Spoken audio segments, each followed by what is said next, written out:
klaim dari Yakub Hasibuan ini yang mengatakan apalagi yang mau dibuktikan, kan kasus ini sudah digugat katanya dan kita menang katanya, ya kan? Jadi bahasa dia menang yang terakhir ya nih ya. Yeah. Dan itu sudah inkrah katanya, apalagi kan sudah terbukti katanya ijazahnya asli. Oh, ini kurang lebih begitu ya. Iya, ini penyesatan, logika penyesatan. Ya. Jadi begini ya, kalau yang menggugat itu Jokowi, yang digugat itu Gus Dur atau Bambang Tri, kemudian Jokowi menang, Gus Dur banding kalah, Bambang Tri banding kalah, sampai inkrah menang, dan materinya bahwa ya Jokowi menuntut Gus Dur karena mengatakan ijazahnya palsu, itu merupakan perbuatan melawan hukum dan dibenarkan. Gus Dur dihukum, dinyatakan melakukan perbuatan melawan hukum dan dihukum membayar sekian begitu. Oke, itu berarti sudah terbukti. Lah ini kan di pengadilan faktanya nggak begitu, Bang. Yang menggugat itu Bambang Tri. Belum sampai masuk materi pokok perkara, di NU dinyatakan pengadilan tidak berwenang mengadili perkara.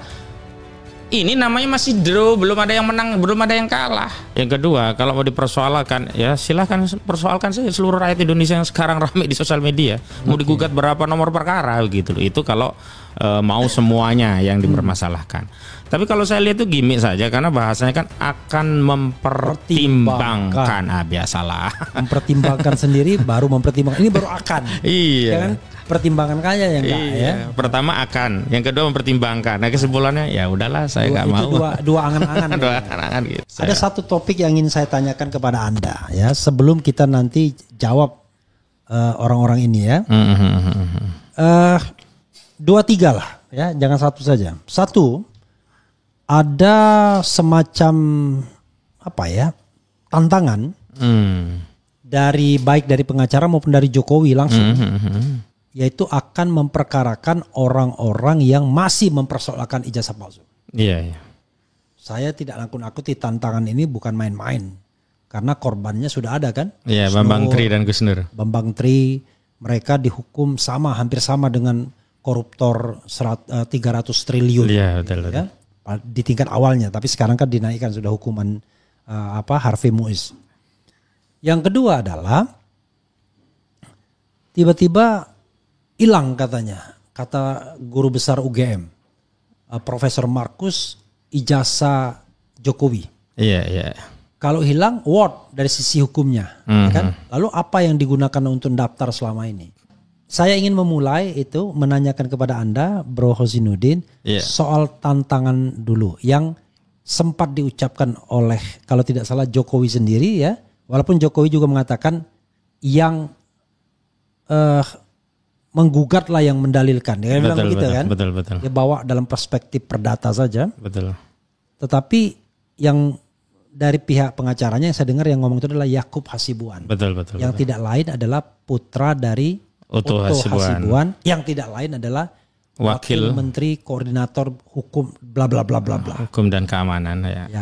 Tidak hukum dan keamanan, hukum imigrasi macam-macam ya. HAM-nya aja yang enggak kayak yang saya. HAM-nya masuk juga. Karena politik dan keamanan Budi Gunawan. Oh iya betul. Pisahnya itu koordinator. Hukum, HAM dan imigrasi. Iya. Kan? Oke, hukum, HAM dan imigrasi. Silakan yang pertama dulu. Baik. Untuk yang pertama jawaban saya singkat. Ya. Bagus. Justru bagus. Cakep nih tantangan. Justru ini yang saya tunggu begitu. Oke. Bahkan ini juga yang ditunggu oleh Rismond Hasiholan Sianipar. Kenapa? Karena saya berulang kali menyampaikan ada dua mekanisme yang harus ditempuh untuk membuktikan bagi pihak yang mengkritik Jokowi bahwa ijazahnya itu palsu, bagi yang mendukung Jokowi bahwa ijazahnya itu asli. Ada dua hal yang harus ditempuh. Yang pertama, jadi ini kita bicara bukan palsu dan asli, tapi ada nggak ijazah aslinya? Oke, katakanlah ada yang pertama, yang kedua asli atau palsu begitu.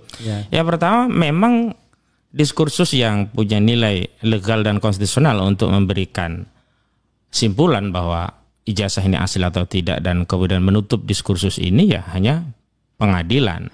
Pengadilan itu bisa ditempuh inisiatifnya oleh pihak yang menuduh ijazahnya palsu atau pihak yang mengaku ijazahnya asli.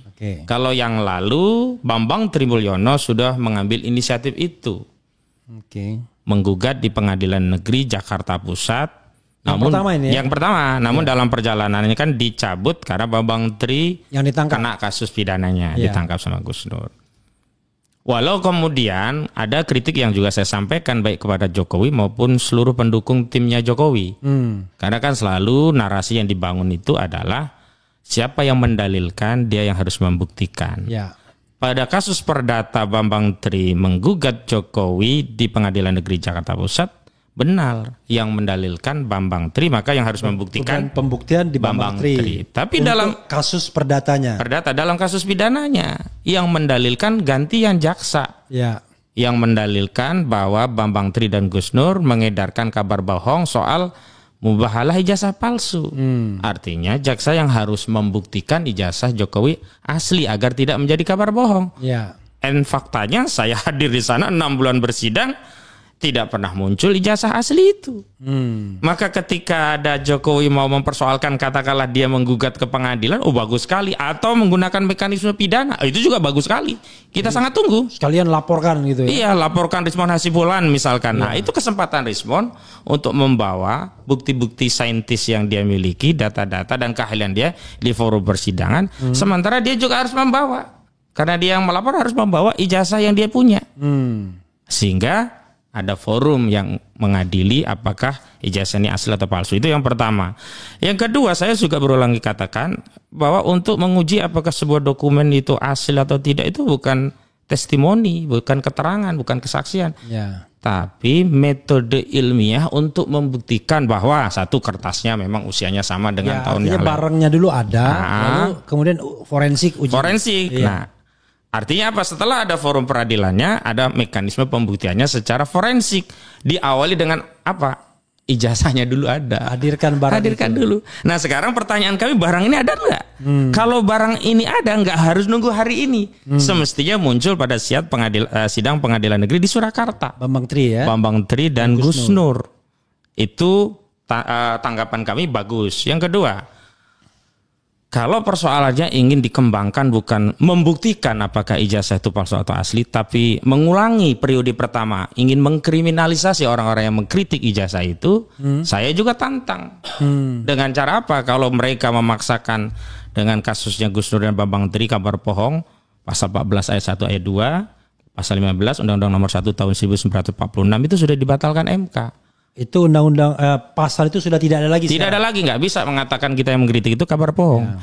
Kalau dia mau masuk lewat pasal 28 ayat 3 Undang-Undang ITE terbaru, kabar bohong, itu unsurnya harus menimbulkan kerusuhan. Kerusuhan yang mana? Kita ini kan perdebatan ilmiah. Misalnya Rizwan Hasibulan Syaniper kan selalu mengawali ya kajian-kajian ilmiah tentang ijazah palsu dengan ungkapan begini, sampai saya hafal. Pemirsa, dari tepian Danau Toba yang sangat indah bersama balik ke Akademi Ijazah Jokowi Palsu, Bu Ova Emilia. Lah, yang disampaikan Rizwan juga akademik ilmiah. Saya saking sakitnya itu nggak pernah dengar. Oh, berarti nggak surprise. Tapi kalau sudah biasa sering mendengar Rizwan pasti paham. Ya, karena saya bilang karena saya sakit hampir berapa setengah bulan. Artinya dia nggak bisa kemudian menggunakan ranah kriminalisasi. Kedua, kalau dia paksakan dengan kekuasaan apapun, yang penting tangkap dulu bukti belakangan, ini dampaknya bukan pada Jokowi, pada Presiden Prabowo Subianto. Artinya tindakan represif ini melegitimasi bahwa secara substansial yang berkuasa di negeri ini bukan Prabowo Subianto, masih Jokowi. Buktinya dia nggak jadi presiden pun masih bisa menggunakan kekuasaan untuk mengkriminalisasi pihak-pihak yang berbeda pandangan dengan dirinya. Ini kan kaitannya dengan pendapat. Rizwan punya keahlian digital forensik, punya pendapat. Pendapatnya didukung dengan bukti-bukti. Bukti-buktinya itu dia ungkap secara saintik. Oh, begini loh konsekuensinya. Kalau muka demikian, kalau tanda tangan demikian, kalau font Times New Roman itu munculnya demikian, maka dia simpulkan. Yang pertama dia simpulkan 100 miliar % ijazah saudara Jokowi palsu. Yang kedua dia simpulkan bahkan 11.000 triliun % ijazah saudara Jokowi palsu. Itu kata Rizwan. Jadi kalau ranahnya pendapat, ya pendapat sekritik apapun tetap aja dia adalah bagian yang dijamin konstitusi berserikat, berkumpul dan menyatakan pendapat itu adalah hak konstitusional. Lalu saya bertanya, dengan apa mereka mau melawan, mau menyerang balik orang-orang yang mengkritik? Tapi kalau konteksnya ingin mendudukkan persoalan, dia bawa ijazahnya. Kalau konteksnya misalnya pokoknya kita tangkap saja kan. Wah, itu semakin menegaskan bahwa Jokowi masih berkuasa. Ya, kira-kira begitu gitu loh Bang. Jadi bagi saya bagus gitu loh. Malah kami tunggu gitu loh. Ayolah, biar kita selesainya perdebatnya di pengadilan. Karena begini, statement misalkan Bu Emilia ya, Ova Emilia, kemudian Sunarta, Sigit Sunarta ya, Dekan Fakultas Kehutanan, itu tidak bernilai secara hukum. Ada dua yang membuat penilaian itu tidak bernilai. Pertama, dia bukan di forum peradilan yang resmi, tidak memiliki kekuatan hukum pembuktian sesuai KUHAP. Itu kan bukti adalah yang dihadirkan di persidangan yang terbuka untuk umum, itu menurut KUHAP. Yang kedua, mereka bukanlah orang yang punya kapasitas dalam memberikan argumentasi dan deskripsi tentang ijazah itu. Loh, lebih otoritatif Rismon karena keahliannya digital forensik. Kalau dekan dia ahli kehutanan. Kalau rektor dia dokter. Kalau dokter itu menegaskan bahwa gigi yang bolong itu harus ditambal, dia punya keahlian. Dia lebih otoritatif untuk menjelaskan itu. Tapi kalau soal font Times New Roman, soal identifikasi tanda tangan, soal kesesuaian antara foto yang satu dengan foto yang lainnya, soal ya teknologi di zaman masa depan yang digunakan pada periode 85, ya Rismon lebih otoritatif berdasarkan keilmuannya yang dia miliki. Dan yang paling penting, Rismon itu UGM bersama dengan Abang. Tidak mungkin ada motif untuk menjelek-jelekkan UGM kalau itu berangkat dari alumninya. Justru saya melihat, membaca Bang, orang-orang seperti Rismon Hasiolan Sianipar, Roy Suryo, ini adalah orang-orang yang sangat cinta pada UGM. Tak ingin alma maternya terus dibully publik karena persoalan nila setitik ya, tinta setitik ini rusak sebelanga susu UGM. Justru menurut saya mereka ini adalah orang yang harus kita apresiasi, mengambil upaya ikhtiar untuk mengembalikan marwah kampus khususnya UGM. Jangan sampai ya kampus itu justru cedera hanya karena kesalahan satu oknum. Termasuk Dr. Tifa. Termasuk Dr. Tifa juga kan alumni UGM juga. Itu yang pertanyaan Abang, Bang. Kayaknya belum bergerak ke yang lain karena baru satu itu ya dari 3 pertanyaan tadi. Jadi pokoknya monggo ditunggu kalau memang mau diperkarakan. Iya. Mari kita bertemu di forum pengadilan. Betul sekali, betul. Tapi bagaimana kalau kemudian tiba-tiba yang penting main kriminalisasi saja? Toh sudah terjadi sama Bambang Tri dan Gus Nur, walaupun tidak ada buktinya, selama sidang 6 bulan tetap saja mereka dipenjarakan. Enggak apa-apa Bang. Karena saya melihat mereka tidak punya lagi legitimasi publik. Satu, Jokowi bukan penguasa yang tidak butuh untuk dilindungi marwahnya. Kalau dulu kan narasinya, itu lambang negara, simbol negara. Kalau hari ini nggak ada ya narasi itu. Yang kedua, tapi kata Wahyu Trenggono masih bos saya katanya. Oh iya, pastilah. Wahyu pun terus berbohong soal pagar laut kan karena ada bos. Itu soal lain. Soal lain ya. Yang kedua, saya kira hari ini bukan perkara Rismon Hasiolan Sianipar loh, bukan perkaranya Dr. Tifa, bukan perkaranya Roy Suryo, bahkan bukan perkaranya Bambang Tinurlono. Terlepas sebenarnya kan hal-hal yang diungkap oleh Rismon dan banyak pengamat hari ini kan banyak hal yang sebenarnya sudah diungkap juga oleh Bambang Trimbulino. Misalnya soal font Times New Roman kan di buku Jokowi Undercover 2 lelaki berijazah palsu kan sudah ada sebab yang membahas khusus Times New Roman dari skripsi Jokowi yang mustahil itu ada di periode 85 karena teknologinya itu ada di tahun 90 kalau versinya Bambang Tri. Kalau menurut Rismon kan paling tidak 92 ya teknologi itu muncul. Artinya kan sebenarnya bukan hal yang baru. Karena saya merasa menggunakan Times New Roman, tapi saya bikin skripsi itu tahun 93. Iya. Nah itu artinya apa? Kalau sampai terjadi kriminalisasi, maka lawan saudara Jokowi itu bukan hanya Rismon Hasiolan Sianipar, tapi lawannya adalah seluruh masyarakat, seluruh anak bangsa yang hari ini merasa legasi bangsanya tercederai oleh salah satu presiden yang diduga ijazahnya palsu. Nah, ini sebenarnya kesempatan kita untuk membersihkan sejarah bangsa Indonesia bahwa kita memang tidak pernah punya presiden berijazah palsu. Karena itu sebenarnya kalau dia bawa asli di tes laboratorium forensik dan benar semuanya asli, bagus juga buat kita. Berarti yang salah Bambang Tri, berarti yang salah Rismon Hasiolan Sianipar. Dan sudahlah Pak Jokowi ya, kita bersihkan dari tuduhan-tuduhan ijazah palsu. Kalau dia mau nuntut balik secara perdata silakan. Silakan saja, itu kan hak keperdataan. Tapi problemnya kan apakah itu dilakukan oleh mereka selama kasus Gus Nur yang sebenarnya yang mendalilkan adalah jaksa yang mewakili negara yang menuduh Bambang Tri dan Gus Nur mengedarkan ijazah kabar bohong karena menyebut ijazah Jokowi palsu.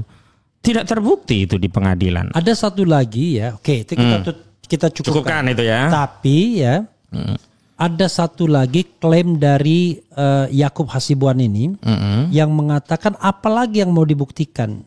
Kan kasus ini sudah digugat katanya dan kita menang katanya, ya kan?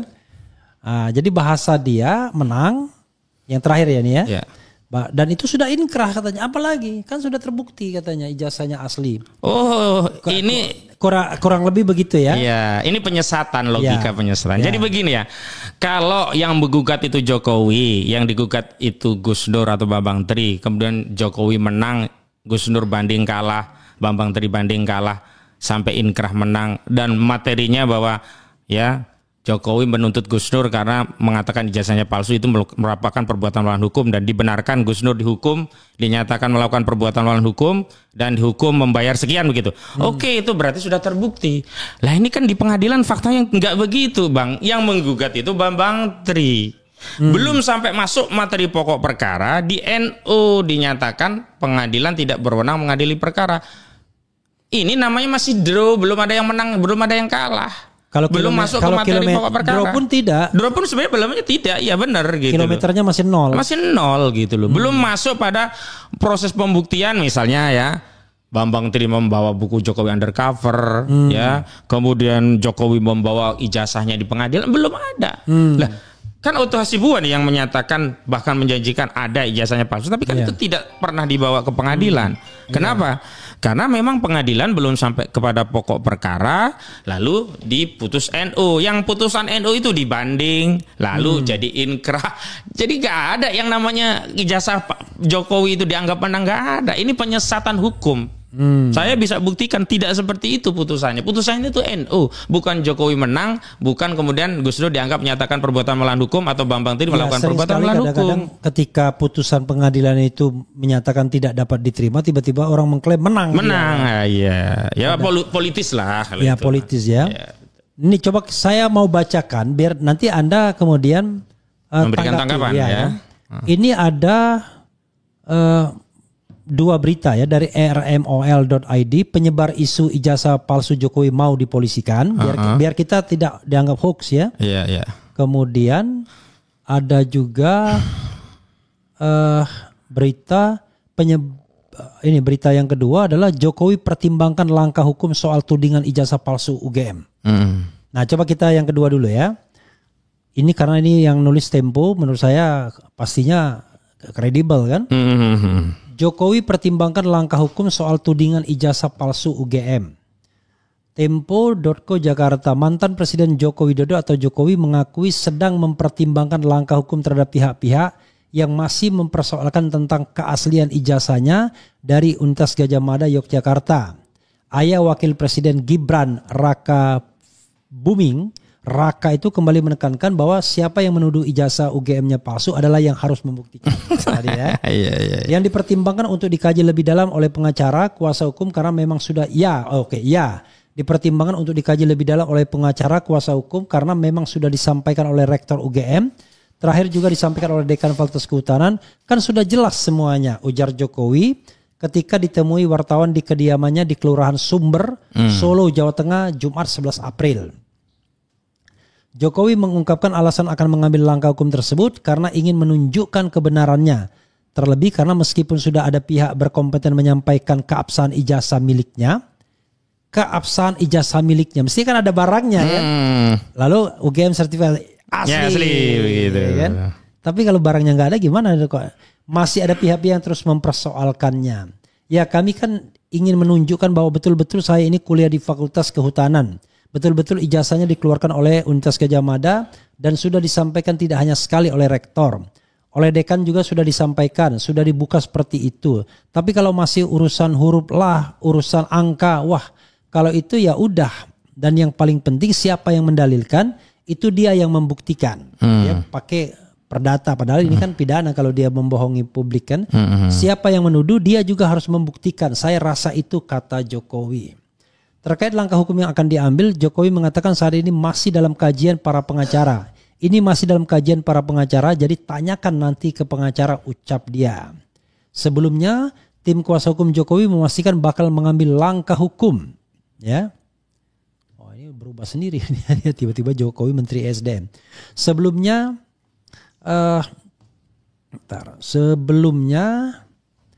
tim kuasa hukum Jokowi memastikan bakal mengambil langkah hukum jika ada pihak-pihak yang masih mempersoalkan tentang keaslian ijazah Jokowi yang konteksnya lebih mengarah pada fitnah atau penyebaran informasi bohong atau hoax. Pernyataan itu disampaikan oleh tim kuasa hukum Jokowi seusai bertemu dengan Jokowi di kediaman Sumber, Kecamatan Banjarsari, Solo, Jawa Tengah, Rabu 9 April 2025. Mereka yang hadir Rabu siang tadi ini Yakub Hasibuan. Nah, ini putranya Otto Hasibuan, sekarang menteri. Andra Reinhardt Pasaribu, ya, Firmanto Laksana dan Rifai Kusumanegara. Kedatangan tim ini sekaligus untuk bersilaturahmi dengan Jokowi. Yakub Hasibuan mengungkapkan pertemuan mereka dengan Jokowi diantaranya membahas berbagai isu yang ramai di masyarakat. Salah satunya mengenai mencuatnya kembali isu ijazah palsu Jokowi dari kampus UGM Yogyakarta. Meski hal ini kan sebenarnya sudah lama ya, sejak 2023 perkaranya. Dan kami sudah menjadi kuasa hukum Pak Jokowi sejak itu, ujar anak Wakil Menteri Koordinator Hukum HAM dan Imigrasi dan Pemasyarakatan Indonesia Otto Hasibuan itu kepada wartawan. Ia mengatakan sejak 2023 lalu pihaknya sudah menangani 2 gugatan hukum mengenai ijazah Jokowi dan memenangkan semua perkaranya. Ya, ini yang saya ingin. Perkara inkrah dimenangkan Jokowi itu kini dimunculkan lagi saat pensiun. Kami pun merasa bingung lantaran semua bukti sudah menunjukkan keaslian ijazah Jokowi. Semua bukti. Belum ada pembuktian kok semua bukti. Polemik seputar ijazah Presiden RI ke-7 Joko Widodo kembali mencuat setelah mantan dosen Universitas Mataram Rismond Hasiholan Sianipar meragukan keaslian ijazah dan skripsi Jokowi. Rismond menilai penggunaan font Times New Roman dalam dokumen tersebut belum ada di era 80-an hingga 90-an. Oke. Yang ingin saya highlight adalah ada 2 gugatan dan mereka sudah memenangkannya, dan dalam gugatan itu sudah terbukti bahwa ijazah Jokowi asli. Bohong. Kalau terbukti itu sudah masuk pokok perkara dan sudah masuk pembuktian pada pokok perkara. Yang ada itu baru pada proses eksepsi. Nah, kemudian eksepsinya diterima. Ini ada tambahan sedikit. Sebelumnya tim kuasa hukum Jokowi memastikan bakal mengambil langkah hukum jika ada pihak-pihak masih mempersoalkan tentang keaslian ijazah Jokowi yang konteks. Sudah. Oke. Jadi nggak ada pembuktian di pokok perkara, baru eksepsi, dan kemudian eksepsi itu dikabulkan majelis, hakim menyatakan pengadilan tidak berwenang. Ibarat kita mau masuk rumah, Bang, orang itu belum membahas isi rumah, di pagar sudah ditolak, digembok, ini bukan rumahnya. Silahkan cari tempat lain, begitu kan. Eksepsinya itu terkait kewenangan absolut, pengadilan tidak berwenang untuk mengadili perkara karena dianggap bukan gugatan perbuatan melawan hukum. Itu yang kemudian banding dan ingkrah. Yang kedua, kalau mau dipersoalkan, ya silahkan persoalkan saja seluruh rakyat Indonesia yang sekarang ramai di sosial media. Mau digugat berapa nomor perkara gitu loh. Itu kalau mau semuanya yang dipermasalahkan.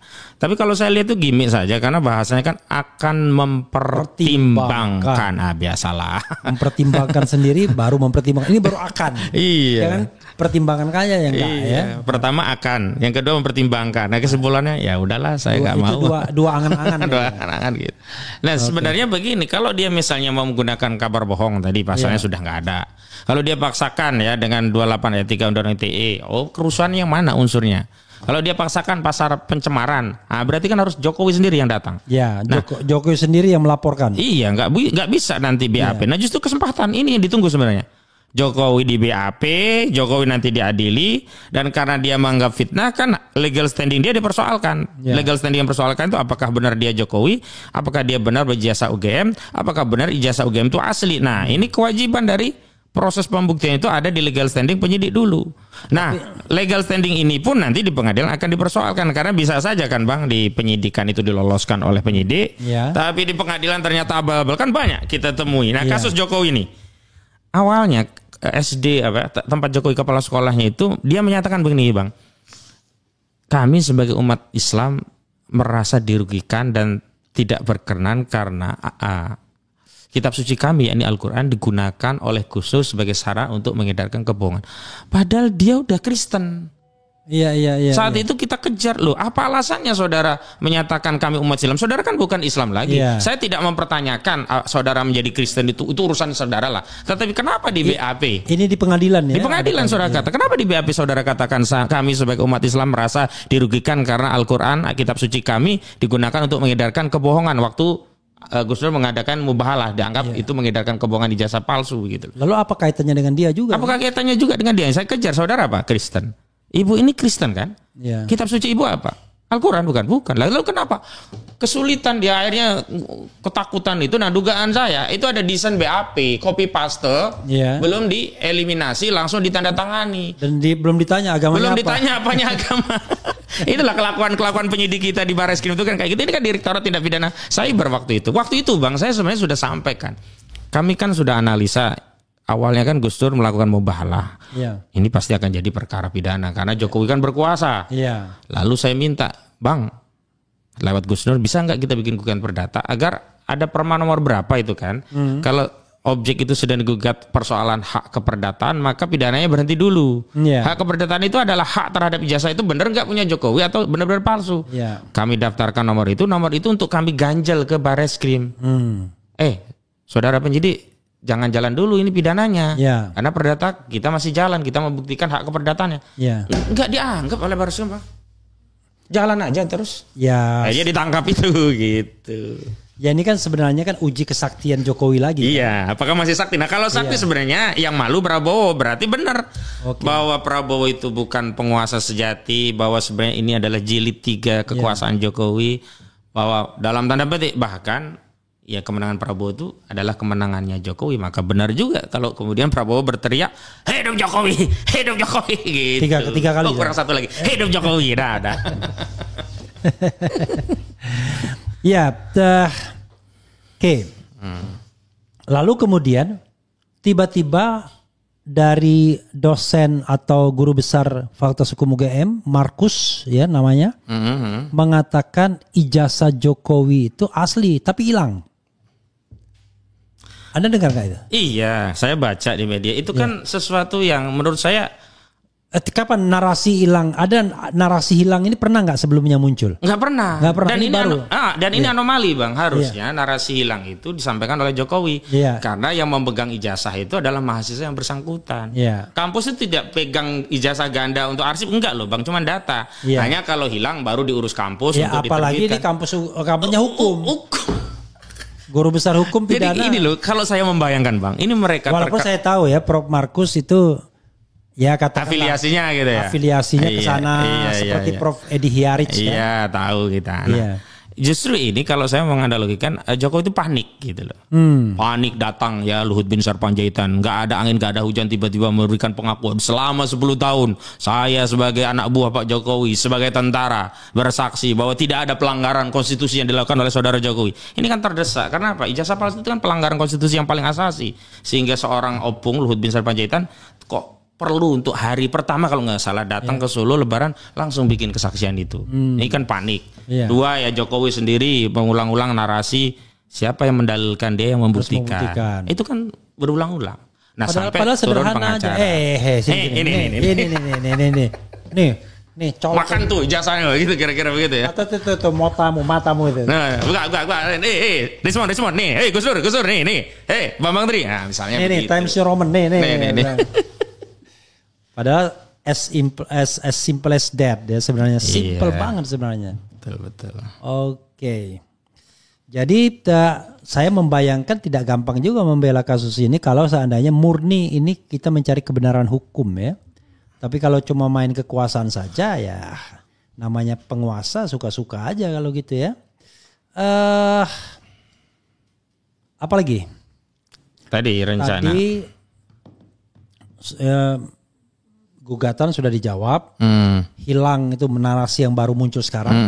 Tapi apa Anda punya keuntungan nggak kalau dalam wacana mengenai hilang ini? Apakah ini entry point yang baru atau gimana? Ya justru untung, ini semakin mendelegitimasi ijazah Jokowi gitu loh. Akhirnya orang kan berpikiran ini terlalu banyak dalih atau ngelesnya gitu loh. Apologinya nambah terus gitu loh. Kan komentar masyarakat selalu dikaitkan dengan harusnya kan sederhana, bawa ijazahnya aja oleh Jokowi tunjukin. Gak usah yang ngomong orang OGM, profesor inilah, profesor itulah. Jadi ada teman sekelas lah. Ada teman sekelas. Jadi Jokowi yang berak ibaratnya yang sibuk nyebokin tuh orang lain gitu. Akhirnya yang kena dampak itu justru orang yang nyebokin tadi. Habis-habisan loh. Bu Eva Emilia itu habis-habisan dikritik, Pak Sigit Sunaria itu habis-habisan. Walaupun kita ini tidak ngomong tentang berak ini ya. Iya, betul. Analoginya begitulah kira-kira. Oke, jadi tidak benar sudah memenangkan ya kan? Apalagi justru kita belum mendapatkan apa-apa. Jadi kalau dibilang apalagi itu kan sudah dapat apa-apa, tapi apalagi sih buktinya? Padahal belum dapat apa-apa. Belum. Nah sekarang tiba-tiba ini bagian terakhir ya, karena setelah ini kita akan bicara PIK juga. Tiba-tiba komponen civil society ini mau geruduk UGM dan silaturahmi. Solo. Ya. Ini bagian akhir. Apa yang Anda bisa sampaikan mengenai hal tersebut? Apakah Anda akan ikut juga ke sana atau cukup memantau dari jarak jauh?